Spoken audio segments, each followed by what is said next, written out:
Today is the death anniversary of Karl Marx. Uh, Capital. In India, caste is capital for centuries together. Your opinion, please. Also. So yes, I would agree with you that caste is one very important way in which relational power is expressed. But I think what is really fascinating about India, first of all, I think we're the only kind of subcontinent civilization that has it. In most other places in the world, they can't even fully understand it when you try and tell them about it. And what is also extraordinary about it is that it's not just centuries or millennia, it persists. It persists through open economy, socialist, Nehruvian economy, open economy, etc. It persists through so-called modernization, all the big luxury flats, all the bullet trains. It persists through everything. That's something that is very particular and unique to India. And I think the reason is because you know how capitalism is like an octopus, it uses whatever it gets. And capitalism in India uses caste for its own advantage. Like it uses gender. So it uses caste because it gives it segmented labor markets. It can then pay some workers much lower for other things. It can cluster workers in some occupations. And then they have no bargaining power and they get really very low paid, etc. So that's one of the reasons for its persistence in a way. Uh, Thank you for the lecture. And I just would like to bring to your notice that the new income tax bill 2025. Now it's going to introduce as a provisional bill a significant economic presence. That is for the multinational companies who have presence. Need not be physical presence. That's also mentioned here. Significant economic presence. So that what it applies to companies like Amazon and all those things. I think I would just like to bring this to your notice. No, that's a good thing. That is one of the companies like Amazon, etc., a significant economic presence can even mean sales. It doesn't have to be buildings and assets and factories and workers. And that's a very good thing, to be able to say that we are going to include that in your fact that you are taxable in our country. This of all facades, all the good facades of communism, all the camouflage is removed. Michelle probably destroyed that. Do you think Trump's going to do the same thing with capitalism? Remove all the camouflage and just be brazen about it? It's so phenomenal, right? We are certainly in interesting times. Remember that is the Chinese curse, may you live in interesting times. Whether Trump is a symptom or a cause. You know? And also, it's early days yet, already 6 weeks, which is all that he's had so far. But the fact that he's openly representing the interests of certain elements of large capital, but that he's also willing to dismantle the entire fairly rigid global structure of economic laws that was essential for previous imperialism. That's very interesting. So does that mean he's going to dismantle capitalism? I don't think so, because unfortunately, I'm too old now. I've seen too many prophecies of the end of capitalism. But it's certainly going to be a different thing. Yeah, it's going to be more of a bit of a Wild West in terms of spheres of influence, who can grab what, who can exercise. It's going to be different bullies in different neighborhoods, which is not the global economic order, the capitalist economic order that was created by the US. So yes, he's definitely going to dismantle that. I would say he already has, in a way. For the wonderful lecture. Everyone in their 20s they have to listen to this to know because what are we going through. But my question is, everything, UN is pushing everything this to the sustainability development goals. And yes, the developed countries, European countries are working on this sustainability. development, post diversity, DEI, diversity, equity, and inclusion, but it's slowly dying, and no one even wants to get there until they have this the financial factor or the money factor over there. Like once Zurich Insurance CFO told us, women in leadership in my MBA, that you have to show them the financial profitability which they get through this. Then only they will do this. So why is it like that? And can it not be changed? Because US has already dropped its diversity and inclusion. Microsoft did that. Then Google is also going to do that. So how can we? Well, this is sort of dominant because they got the signal from the US state. If it wanted to, it could impose these regulations. And it has done this before. Okay, so it's not as if this is something fallen from the sky, that you cannot have large corporations that succeed and so on. I think it's important to stress that these are happening because this is a state that has decided it will do this. If, in fact, that state remains in power for long enough, it can completely alter the entire face of all of these things. And that will then, it's like, that virus will spread to other countries as well. But you can get pushback because, as I said, it's the responsibility of states. So it is a question of how do you make states listen to you? And I think that's the critical thing. What's happening in the US is also actually quite interesting because, in one weird way, there's the Trump faction, which is also aligned with a certain faction of global capital. But there is the other part of the US deep state, which, let's face it, unfortunately, the Democrats are aligned with, which is aligned with another part of global capital, the military-industrial complex, and etc. So, the ability of citizens to push back against this is what matters. It's not, it's not that the companies are going to do it because they suddenly become good. Companies never suddenly become good. They are not Mother Teresa. They are going to do whatever is in their interest for profit. They will do good if they are forced to do good, if they are regulated into doing it. I'm Dr. Chakravarti. Retired civil servant. I would like to mention to the audience that Jayati's father, Arun Ghosh, was secretary in the Ministry of Company Affairs in the 80s when I was joint secretary in the same ministry. After working with him, I became his disciple. But today, after listening to Jayati, I have become her disciple. One small question, it's not very big. The point which you mentioned that Google operates as Google Ireland, Google Spain, Google this, Google that. In the earlier MRTP Act, the interconnection was a principle where you could interconnect because even they have the same name. All that has been diluted. Now, one point which you made is how do you go after them if you're going to make all single, isolated companies? If they all join together, it's different cup of tea. Now, here, India is afraid. Suppose if we go against Google, they will say, all right, we will not hereafter do any business in India, and we will be the losers in the sense of technology, this, that, and all. How do you react to this? That our own policy fear could be a deterrent to a good policy. The African Union is now very united on tax policies. And a single African country cannot do anything. Like doing countries together, yeah, they can do it. India alone, it will be hard. But India with Brazil, with Mexico, with a bunch of other countries can do it. So it means that you have to look for coalitions. Of course, you have to be a government that wants to do it. So that's a prior political condition as well. Thank you very much for an extraordinary insight. So my question is more around, like you said, tax more, spend more, regulate more. Like Mr. Trump is showing now, and you said capitalism is dead, right? So probably democracy is also dead. So where is the political will going to come from to make those changes, right?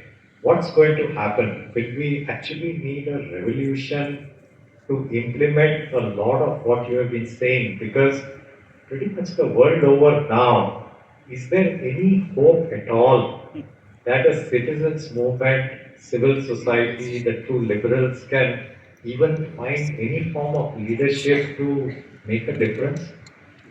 I'm not very optimistic, man. So please help me on this. Thank you.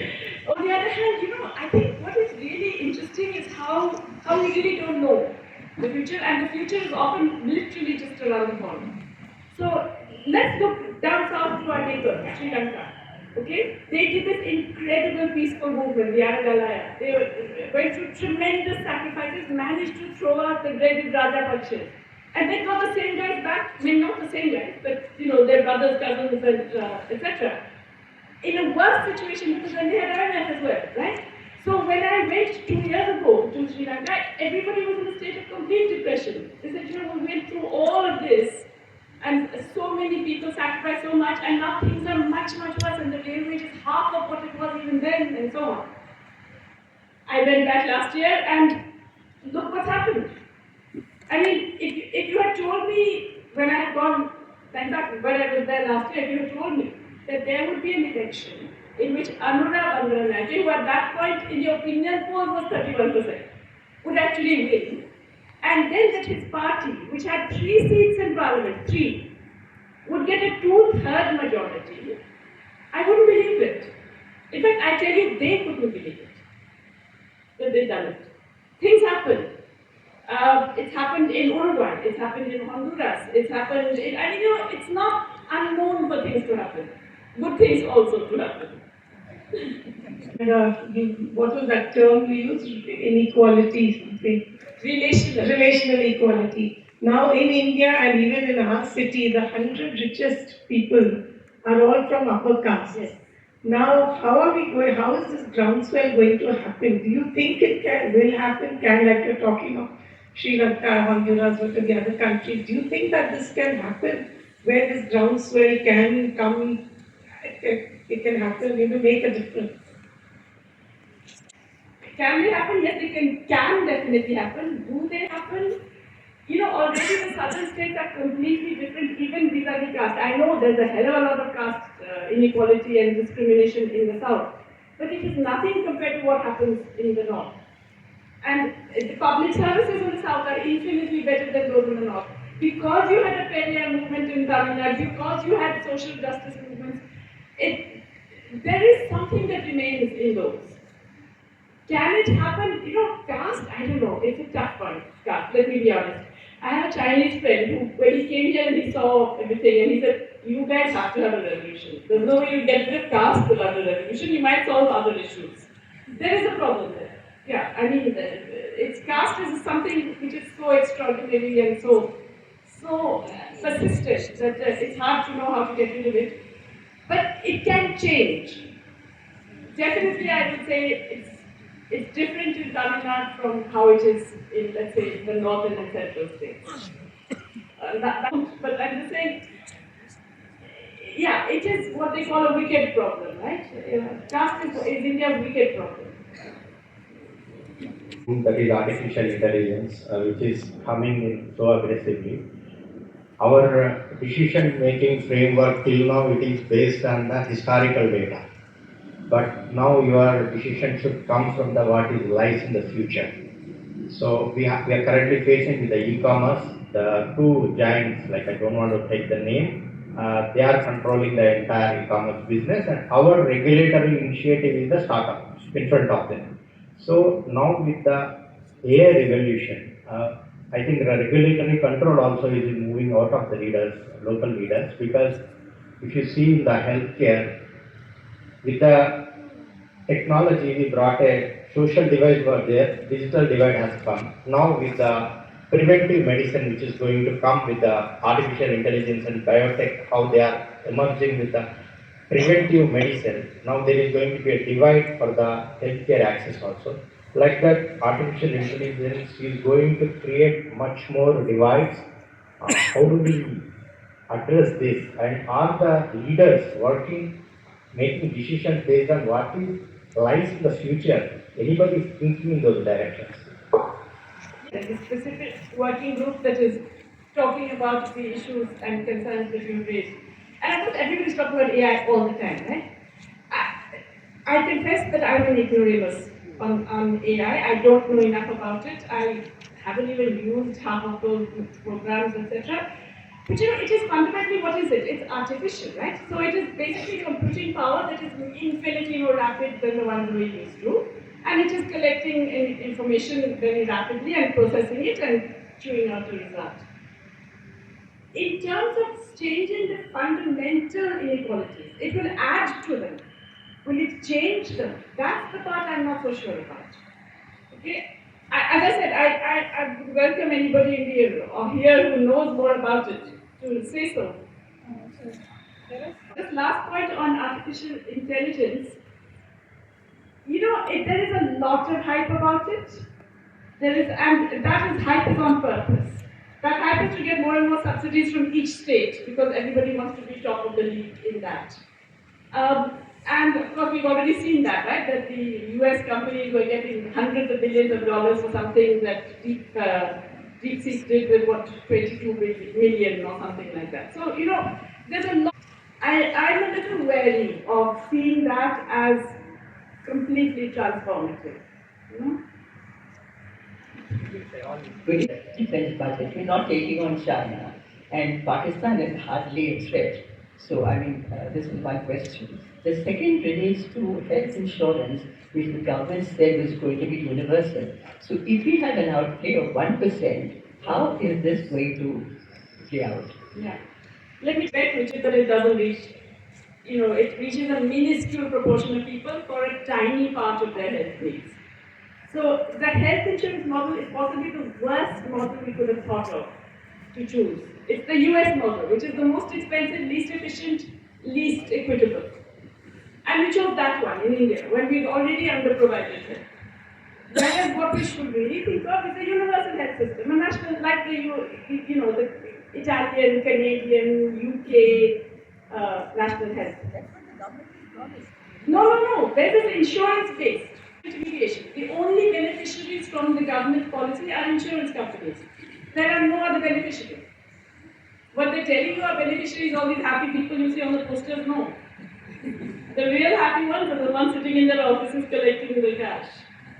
So, it's the worst possible. And by the way, any of the outlays are pathetic, even on that. So, not only is it a terrible scheme, but there's too little of it.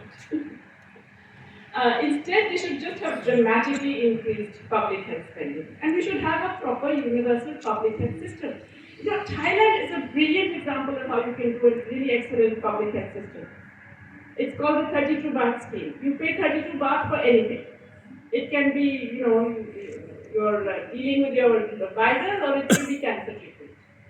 But you pay your 32 baht and you get the treatment, the full-on treatment. It's a fantastic scheme and it works very well.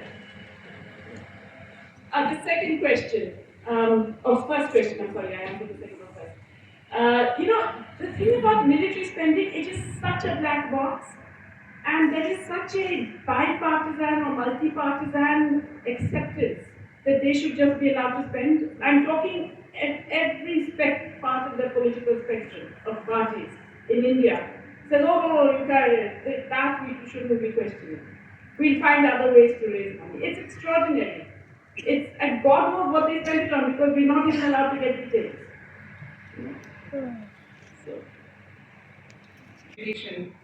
Are quite nice, but then at the end of the year, or even at the beginning of the year, the cuts start happening.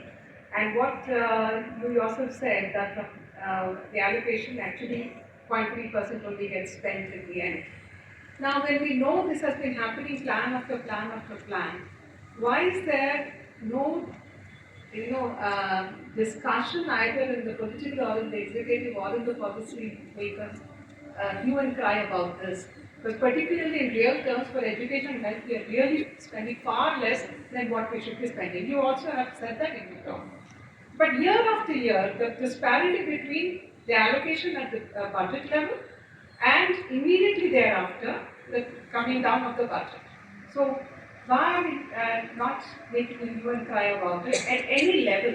I think with it. Because this is not seen as a critical political issue that the government has failed us because it didn't provide this. So it's the hue and cry. It's the absence of hue and cry, I think. the very fatalistic acceptance of terrible conditions. Good evening, Vijay. It has ended like that. It ends with a few oligarchs with a lot of power. So it has failed as an alternative system. Why do you think that communism started off with so much of goodwill, then it has become just like capitalism in terms of concentration of wealth and government really killing the same the poor people? Okay, I mean, I've been saying capitalism all this time, but in fact, there are many different varieties of it in different countries, and depending on the social historical context, etc. And the same is true of communism. So Soviet communism had a particular trajectory. The Chinese, they still call themselves communist, by the way, because of the complete totalitarian control of the Communist Party of China. It's not a communist economy in any shape or form, but they consider themselves to be communist. I wouldn't call it communist, but they call themselves communist. But there are countries like Cuba. Now, Cuba is extraordinary. It has faced... They don't like me talking about Cuba. Has faced incredibly adverse sanctions now for 60 years. It has survived those sanctions and managed to give everybody minimum work. I'm not saying it's a wonderful regime, but minimum, all the basic needs are identified. It has one of the best healthcare systems in the world. In the COVID pandemic, it developed 2 viable vaccines, which were not approved by WHO quickly because of pressure from the US and Europe. But they have finally been approved, but nobody wants them anymore. But it has one of the best, most innovative and frontline cancer treatment systems in the world. Yeah, everything is different. In other words, has it meant that there's been incredible, yes, there is an authoritarian kind of government, but remember, they're operating under really terrible sanctions. And a government that is a neighboring big brother that is out to get them at every moment and every time and doing everything possible to completely destabilize the regime. I have friends who are Cuban economists who are actually shocked at the lack of knowledge of the rest of the world, of the kind of struggle that they have to do to just achieve even, and in that context, their achievements are incredible. And yet we say, oh, but it's a totalitarian, or not, it's an autocratic regime and they're arresting dissidents. I mean, excuse me, who is not? Right? Are we not arresting dissidents? Are we not autocratic in India? And yet we haven't got a single one of those achievements to write about. So I would say it varies. It depends on specific trajectories. It's not necessary that all communism ends up the way the Soviet Union did. And the Chinese trajectory is different from the Soviet Union already. The Vietnam trajectory, again, they call themselves communist. Right? And it's different from China. It's not as capitalist as China. It's much more mixed in a way. So, and much more small and medium enterprise oriented. So, I would say it's very hard to generalize about this. I would not say that it's bound to, all of them are going to end up the same. Just like there are capitalist forms that do provide basic human needs, and Costa Rica and so on and so forth. So it's more varied, I would say. My name is Sai Prasad. Thank you very much. We are told about this false dichotomy of environment and development. Mr. Ramchandra Guha was here last month and he spoke about it. Do you agree with that? And the second one, building on to what the lady spoke, do you think the Gandhian model of decentralized development is still an option in this 21st century? Both. Environment and development do not have to be in contradiction. And also we need to define development differently. Development doesn't mean just flyovers and bullet trains. Development means the things that I was saying, those ensuring human rights and basic needs of the entire population. That is not in contradiction with reducing carbon emissions, with improving the quality of life, environmental qualities, with reducing ecological damage. It's not in contradiction. There are technologies and ways of doing these things, which can be, especially now with decentralized solar power and all these things, You can. If you redirect investments in a different way, you can achieve a lot of these things.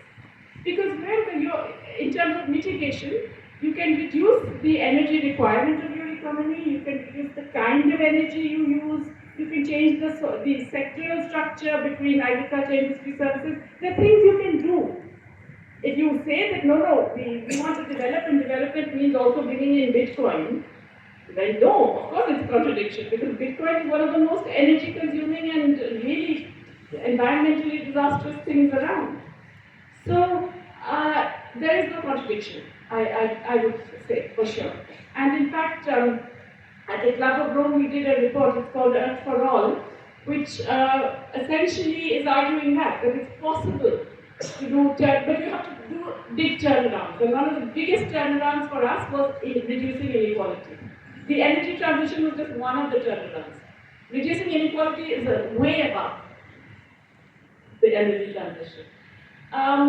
Then the other question was Gandhian. So I don't know if it's Gandhian necessarily, but decentralized, yes, absolutely. And I think, in fact, it's more and more possible now because so many of the technologies are, also scale neutral in that sense. You can have small, certainly solar energy, but a whole range of other things as well. So it doesn't have to be specifically the Gandhian model of village self-sufficiency and all that. But I go back to that. A focus on small, medium, micro enterprises. Which is not socialism either, right? It's not communism. So you're talking about business, you're not talking about, but a focus on those and in sustainable ways, giving them access to all the stuff that the big guys get without question. Actually, when you search Google, India is considered as a mixed economy. What you are saying, it is a capitalistic economy. Even US also is termed as a mixed economy. What you are terming as a capitalistic economy. How it is? Why are you so misrepresenting the things, madam?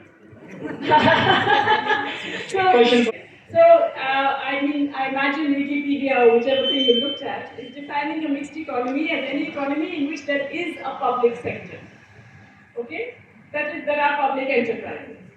In which case, every economy in the world will have public enterprises. But also, as I pointed out, capitalism and a market economy rely on the state and all the laws and institutions that the state creates. So no capitalist economy could exist without active participation, enabling of the state. So that's the thing, when they tell you, no, we want less of the government and more of the market, that's all nonsense. They're just saying they want a different type of government, one that is only helping large capital. Mixed economy, if you say any public sector existence is mixed economy, then all economies in the world are mixed.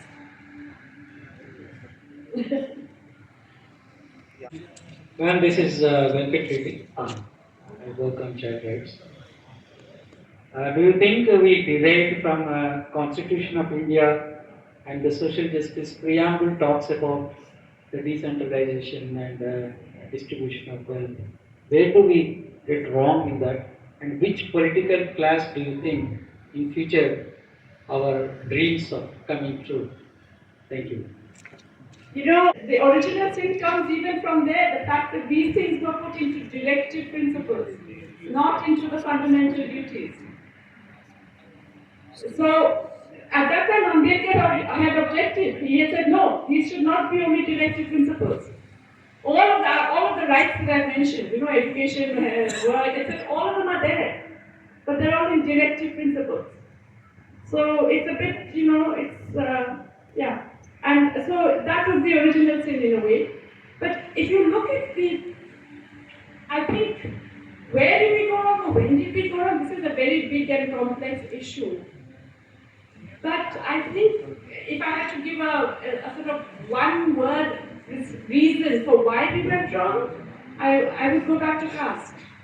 And I would go back to caste not only because the caste system is existent, persistent, and etc., but because it creates a massive tolerance for inequality and discrimination. And that ability for all of us to, let's face it, that's how we survive, to look away when we see, the people living on the streets or the terrible conditions of the slums and so on. That's part of it. the tolerance of massive inequality, hierarchy, discrimination in a way that I think is unmatched anywhere in the world. And to me, that's the root of a lot of our other problems. You talked of rights, human rights. It's been seen over the last few years, over the world, over the world, across the world. It's been like a right to do something wrong, right to do wrong things, right to ask for wrong things across the world. So how do you address this, number one? That's a Dubai. It's a rich country. People from all over the world, they come there, happily they work at Google. They never harp on rights, policies, budget, but it's very rich. So can I add on that don't go for all these words, buzzwords, policy, budget, GDP. Just work and get your bread, be happy with it because there is no free lunch, there is no free meals. Whereas across the world, any part of the country, we all have right to do wrong things, right to be wrong. Which are the wrong things? Whereas you go to this country, Okay. So across the world, they are happy, they work and go, they never harp on policy. you have to come to the rest of the world. I assure you, they're not happy. Across the world, they are not happy. Okay.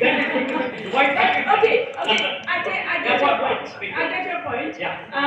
I could only say this. The last point you said about freebies and asking for that. I think that, promising television sets is a freebie. Promising health care is not a freebie. Promising education is not a freebie. Promising adequate food is not a freebie. These are rights. And any government that gives it, it's their duty. So I think it's a very bad misuse of the term freebie and raisey and blah blah. Okay? Dubai, because it is in an oil-rich region. That's why it's in a financial center. Hello, that's why Singapore is doing well. It's a financial center in a rich region. No surprise there. I mean, come on, it's the size of Greater Bombay. Have a heart. The human rights economy, all this one line. And you were also mentioning about the fascistic tendencies of the states globally. So how do these two poles match without political commitment? No, political commitment is right up. And they can change sooner than we think. That's really what I'm saying. I'm saying right now, the situation looks very bad, very grim, very dire.